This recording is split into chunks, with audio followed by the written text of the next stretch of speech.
अस्सलाम वालेकुम रहमतुल्लाहि व बरकातुहू। नाज़रीन, आज हम एक बहुत ही कॉमन टॉपिक पर बात करने जा रहे हैं जिसका ताल्लुक़ ख़ास तौर पर बच्चों से होता है, जिसे हम वर्म इन्फेस्टेशन या इसी तरीके से दीदाने अमा या आंतों में कीड़े का पैदा होना इसे जानते हैं। वर्म इन्फेस्टेशन या इसी तरीके से दीदाने अमा के बहुत सारे टाइप्स हैं, बहुत सारे किस्म के कीड़े होते हैं जो बच्चों के आंतों में पैदा हो जाते हैं और जिसकी वजह से बच्चों को मुख्तलिफ़ किस्म की परेशानियाँ लाहिक होती हैं। इसमें से एक ख़ास किस्म का कीड़ा जिसे हम थ्रेड वॉर्म, पिन वॉर्म या इसी तरीके से सीड वॉर्म के नाम से जानते हैं, ये बहुत ही ज़्यादा आम है। फिलहाल बड़ों के अंदर भी पाया जाता है, लेकिन ये प्रॉब्लम सबसे ज़्यादा जो कॉमन है वो बच्चों के अंदर है। ख़ासतौर पर 5 से 10 साल के बच्चे या 5 से नीचे साल के जो बच्चे हैं, यानी 3 से 10 साल के जो बच्चे हैं, ये इसमें ज़्यादा मुतासिर होते हैं। इनके अंदर इस इन्फेक्शन के ज़्यादा चांसेस पाए जाते हैं। आज के इस वीडियो के अंदर दरअसल हम लोग वर्म इन्फेस्टेशन या पिन वॉर्म, थ्रेड वॉर्म और इसी तरीके से सीड वॉर्म के बारे में जानने की कोशिश करेंगे। ख़ासतौर पर इसके क्या असबाब हो सकते हैं, उसके क्या सिम्टम्स होते हैं और इसी तरीके से उसके क्या कॉम्प्लिकेशन पैदा हो सकते हैं, उसको किस तरीके से प्रिवेंट किया जा सकता है और उसकी डायग्नोसिस किस तरीके से की जाती है और घर पर या इसी तरीके से इसका जो पॉसिबल ट्रीटमेंट हो सकता है जो बहुत ज़्यादा इफेक्टिव होता है, इसको किस तरीके से मैनेज किया जाए, इसके ताल्लुक से हम बात करेंगे। तो इसलिए आपसे गुजारिश है कि आप इस लेक्चर को पूरा देखें, आखिर तक ज़रूर देखें, ताकि जो आपको एक बहुत ही इंपॉर्टेंट जो नॉलेज शेयर करने जा रहा हूँ आप उससे फ़ायदा उठा सकें। साथ ही साथ अपने दूसरे साथियों को भी इसे शेयर करें ताकि ज़्यादा से ज़्यादा लोगों को सही मालूमात पहुँच सके। वर्म इन्फेस्टेशन और ख़ास तौर पर जिसे हम थ्रेड वॉर्म या पिन वॉर्म या सीड वॉर्म के नाम से जानते हैं, ये बहुत ही ज़्यादा कॉमन होता है। इसके सिम्टम्स में अगर आप देखें तो बच्चे उमूमन जो छोटे बच्चे होते हैं रात के वक्त जो एनल एरिया होता है, यानी जहाँ से स्टूल पास करते हैं, वहाँ पर खुजली की शिकायत करते हैं। और उसकी वजह ये होती है क्योंकि जो फीमेल पिन वॉर्म होते हैं या थ्रेड वॉर्म होते हैं, ये रात के वक्त एनल एरिया के ज़रिए बाहर आते हैं और वहाँ पर अंडे देते हैं। और जो अंडे देते हैं वो एरिया थोड़ा सा चिपचिपा होता है, इसकी वजह से वहाँ पर खुजलाहट का एहसास होता है। साथ ही साथ जो इनके अंदर मूवमेंट होती है वो थोड़ी टेढ़ी मेढ़ी मूवमेंट होती है, इसकी वजह से भी वहाँ पर खुजलाहट का एहसास होता है और बच्चे की नींद ख़राब हो जाती है। बच्चा बहुत ज़्यादा परेशान होने लग जाता है, नींद की कमी की शिकायत होने लग जाती है। आमतौर पर यही शिकायत पाई जाती है, लेकिन अगर ये प्रॉब्लम परसिस्ट करने लग जाए तो फिर ऐसी सूरत में दूसरी शिकायतें भी पैदा होने लग जाती हैं। बच्चे का दुबला होना, नाउज़िया की शिकायत करना, पेट में दर्द की शिकायत करना, वज़न का कम होना, भूख का कम लगना। और इसी तरीके से जब हम बच्चे को एग्ज़ामिन करते हैं, यानी कि बच्चा इस परेशानी के अंदर लाहिक होता है और उसको हम एग्ज़ामिन करते हैं, तो कई बार वहाँ पर छोटे छोटे जिनके तकरीबन पौने इंच से लेकर के आधा इंच तक लंबाई होती है, ये कीड़े वहाँ पर हमें नज़र आ जाते हैं। कॉम्प्लिकेशन के तौर पर अगर आप देखेंगे तो इसके अंदर जो आमतौर पर कॉम्प्लिकेशन पैदा होते हैं और ख़ास तौर पर जो औरतों के अंदर या बच्चियों के अंदर जो कॉम्प्लिकेशन देखने में आते हैं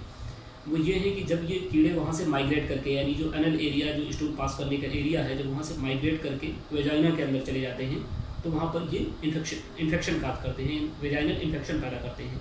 और जिसके नतीजे में वेजिनाइटिस की कंडीशन डेवलप हो जाती है। या कभी कभी अगर इसको अनट्रीटेड छोड़ दिया जाता है तो फिर इन कीड़ों की वजह से अपेंडिसाइटिस की कंडीशन पैदा होने लग जाती है, जो कि एक एक्यूट कंडीशन होती है और फिर वहाँ पर कई मरतबा अगर सही तरीके से ट्रीट न किया जाए तो वो दूसरे कॉम्प्लिकेशन पैदा करने लग जाते हैं। अगर इसके आप काजेज़ की बात करें, जैसा कि मैंने पहले भी कहा है कि ये ख़ास किस्म के कीड़े होते हैं जो आंतों के अंदर पैदा होने लग जाते हैं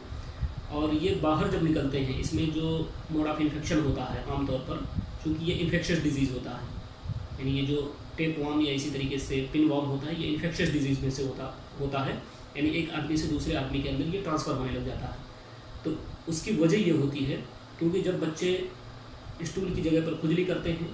तो उनके हाथों में या उनकी उंगलियों के पोरों पर या उनके नाखून के अंदर इनके लार्वा आ जाते हैं या जो इनके अंडे होते हैं ये वहाँ पर आ जाते हैं और जिसकी वजह से जिन चीज़ों को भी ये टच करते हैं, चाहे वो कोई सरफेस एरिया हो या इसी तरीके से बेडशीट हो, कोई रुमाल हो या इसी तरीके से कपड़े हों या अगर किसी से हैंड शेक करते हैं तो फिर इसके नतीजे में जो अंडे होते हैं उनके हाथों से निकल करके इन जगहों पर ट्रांसफ़र हो जाते हैं। और इनके अंदर एक खुसूसियत ये पाई जाती है कि ये अंडे तकरीबन 2 से 3 हफ्ते तक इस इन्वायरमेंटल कंडीशन के अंदर ये सर्वाइव करते हैं। इसीलिए बहुत आसानी के साथ फिर ये ओरोफिकल रूट के ज़रिया, यानी हमारे मुंह के ज़रिया जब आदमी उसको टच करता है तो हमारे हाथों में लगते हैं और फिर जब हम कोई चीज़ खाते हैं तो हमारे मुंह के ज़रिया ही हमारे हाथों तक पहुँचते हैं और फिर वहाँ पर ये पैदा होने लग जाते हैं। या इसी तरीके से सांस के ज़रिया भी, यानी जब ये इन्वायरमेंट के अंदर पाए जाते हैं और ये सांस के ज़रिया भी हमारे बदन के अंदर ये दाखिल हो जाते हैं। तो ख़ास तौर पर जो इसकी एंट्री होती है ये ओरोफिकल रूट के ज़रिया यानी मुंह के ज़रिया या इसी तरीके से सांसों के ज़रिया होती है। और रहा सवाल ये कि इसको प्रिवेंट कैसे किया जा सके, इससे बचा कैसे जाए। तो इसके लिए ज़रूरी है कि सबसे पहले बच्चे जो खुजली करते हैं या अनल एरिया के अंदर जो उनकी प्रॉब्लम होती है, जो खुजली करते हैं, उनको इससे थोड़ा सा रोका जाए और साथ ही साथ कुछ ऐसी दवाएं इस्तेमाल की जाएं जिससे खुजली कम पैदा हो। और इसके अलावा उनको बार बार सही तरीके से हाइजीनिक कंडीशन को मेंटेन रखने के लिए कहा जाए, यानी हाथों को धुलने दिया जाए, नाखून को बड़ा ना होने दिया जाए, या इसी तरीके से अगर नाखून बढ़ गए हैं तो उनको मुँह से काटने ना दिया जाए। जैसे बहुत सारे बच्चों की आदत होती है कि वो मुँह से नाखून काटते रहते हैं, तो इससे उनको मना किया जाए। बेडशीट या इसी तरीके से जो दूसरे एरियाज़ हैं या रुमाल है, कपड़े हैं, इनको साफ़ तरीके से धुला जाए, गर्म पानी से इनको धुल दिया जाए। तो इस तरीके से कहीं ना कहीं किसी हद तक इसको प्रिवेंट किया जा सकता है। जहाँ तक बात इसकी डायग्नोसिस की कि इनको डायग्नोस किस तरीके से किया जाए, तो आम तौर पर आप देखेंगे कि जब बच्चे कीड़े काटने की शिकायत करते हैं, ख़ासतौर पर रात के वक्त, तो जब उनके एनल एरिया को एग्जामिन किया जाता है तो वहाँ पर ये कीड़े कहीं ना कहीं दिखाई देते हैं, यानी छोटे छोटे कीड़े आपको वहाँ पर नज़र आते हैं। तो इस तरीके से बड़े आसानी के साथ इसको डायग्नोस किया जा सकता है। कभी कभी वहाँ पर डायग्नोसिस के पर्पज़ से वहाँ पर ट्रांसपेरेंट टेप या इसी तरीके से स्कॉच टैप वहाँ पर अप्लाई कर दिया जाता है रात के वक्त, और फिर सुबह में उसको निकाल दिया जाता है और निकालने के बाद इसको स्लाइड पर डाल करके माइक्रोस्कोप की मदद से उन कीड़े को फाइंड आउट किया जाता है। और तीसरा जो एक तरीका है जिसको इसके डायग्नोसिस के लिए इस्तेमाल किया जाता है उसे हम पिनवॉर्म पैडल के नाम से जानते हैं। इसके ज़रिया भी वहाँ पर यानी जो एनल एरिया होता है इसको वहाँ पर लगा करके और फिर उसको माइक्रोस्कोप की मदद से उसको देखा जाता है। तो ये तरीके होते हैं ख़ास तौर पर जिसके ज़रिए से इसकी डायग्नोसिस बनाई जा सकती है।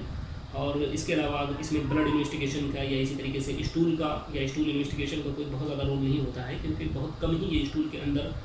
पाए जाते हैं, बल्कि कभी कभी देखने को मिलते हैं, बट ज़्यादातर केसेस के अंदर ये वहाँ पर पाए नहीं जाते हैं। और जहाँ तक बात इसके इलाज की है, यूनानी के अंदर अतिपा ने बहुत सारे तरीके बताए हैं, बहुत सारी दवाओं का इस्तेमाल बताया है जो इनके अंदर बहुत ज़्यादा इफेक्टिव होती हैं। ख़ासतौर पर हम अपनी प्रैक्टिस के अंदर कुछ ऐसी दवाएं हैं जिनका इस्तेमाल करते हैं, तो ये पिनवॉर्म या इस तरीके के थ्रेडवॉर्म के जो केसेस होते हैं बहुत आसानी के साथ बहुत ही कम दिन के अंदर ये मुकम्मल तौर पर ये ठीक हो जाते हैं। ख़ासतौर पर हमारे यहाँ मतब के अंदर हम इंटरनल और एक्सटर्नल दोनों तरीके की दवाएँ इस्तेमाल करते हैं। इंटरनल तौर पर अगर आप चाहें तो ककरौदा जो कि एक पौधा होता है उसका पत्ता ले लें, इसको 12 ग्राम की मिकदार में, और इसको तकरीबन 150 ml पानी के अंदर इसको जोश दें। जोश देने के बाद जब ये आधा बच जाए तो इसको रात को सोते वक्त बच्चे को पिला दिया करें। या इसी तरीके से कमीला जो एक पाउडर के फॉर्म में मार्केट के अंदर अवेलेबल होता है, पंसारी के यहाँ बहुत आसानी के साथ मिल सकता है। 500 मिलीग्राम कमीला, इसके 500 मिलीग्राम मिकदार लेकर के आप इसको रात को सोते वक्त बच्चे को पिलाएं, तो इससे भी ये परेशानी दूर हो जाती है। इसके अलावा बावबड़ंग का इस्तेमाल, यानी बावबड़ंग और शक्कर, अगर बावबड़ंग को बारीक करके इसका सफ़ूफ बना लें और साथ में शक्कर का इस्तेमाल करें और दोनों को हमोजन क्वांटिटी में यानी बराबर इक्वल क्वांटिटी में लें और रात को सोते वक्त 2 ग्राम की मिकदार में, या इसी तरीके से बच्चे की उम्र के हिसाब से इसके अंदर कमी और ज़्यादती आप कर सकते हैं। रात को सोते वक्त अगर आप इसको इस्तेमाल करते हैं तो इसके ज़रिए भी कीड़े का खात्मा हो जाता है। इसके अलावा एक यूनानी के अंदर एक बहुत ही कॉमन दवा है जिसको हम पनवाड़ के नाम से जानते हैं। इसका तुख्म ले करके अगर इसे आप पाउडर कर लेते हैं, तुख्म का बारीक सफ़ूफ कर लें और इसको 1 से 3 ग्राम या 5 ग्राम जैसे बच्चे की उम्र होती है इसके एतबार से अगर आप इसको सुबह शाम इस्तेमाल करते हैं तो ये कीड़ों का बहुत ही बेहतरीन तरीके से इसका खात्मा कर देता है। इसको लेना थोड़ा सा मुश्किल होता है, बट अगर आपका बच्चा इसको इस्तेमाल कर लेता है तो इसके ज़रिए से 2-3 डोज के अंदर ही इन कीड़ों का सफाया हो जाता है। यूनानी के अंदर कुछ मुरक्कबात हैं, जैसे हम इत्रिफल दीदान या इसी तरीके से हब्बे दीदान या बहुत सारे कंपनीज़ के अपने पेटेंट मेडिसिन हैं, आप उनका इस्तेमाल भी कर सकते हैं। हमारे यहाँ ख़ास तौर पर हम लोग अपने मतब पर इसके अंदर एक चीज़ का और भी इस्तेमाल करते हैं जिसे हम रोगनी दीदान के नाम से जानते हैं। यानी रोगनी दीदान जो हम लोग अपने मतब पर तैयार करते हैं, इसको अगर साथ में इस्तेमाल करते हैं इत्रिफल दीदान के साथ या इसी तरीके से कुर्से दीदान के साथ या इन मुफरत दवाओं का जिनका हमने तस्करा किया है, अगर साथ में इसका इस्तेमाल करते हैं तो मैक्सिमम 3 से 5 दिन के अंदर या मैक्सिमम 7 डेज़ के अंदर ये कीड़े मुकम्मल तौर पर ठीक हो जाते हैं। ये कीड़े दोबारा पैदा ना हों तो इसके लिए ये भी ज़रूरी होता है कि कुछ ऐसी अद्वियात इस्तेमाल की जाएँ जो बच्चे को हज़म में या जो बच्चे के हाजमे के लिए मुआविन और मुफीद साबित हो। ख़ासतौर पर जवारिश जंजीबील वगैरह का अगर थोड़ा सा कुछ महीनों तक अगर इनका इस्तेमाल कर लिया जाए तो दोबारा कीड़े पैदा होने के चांसेस नहीं होते हैं।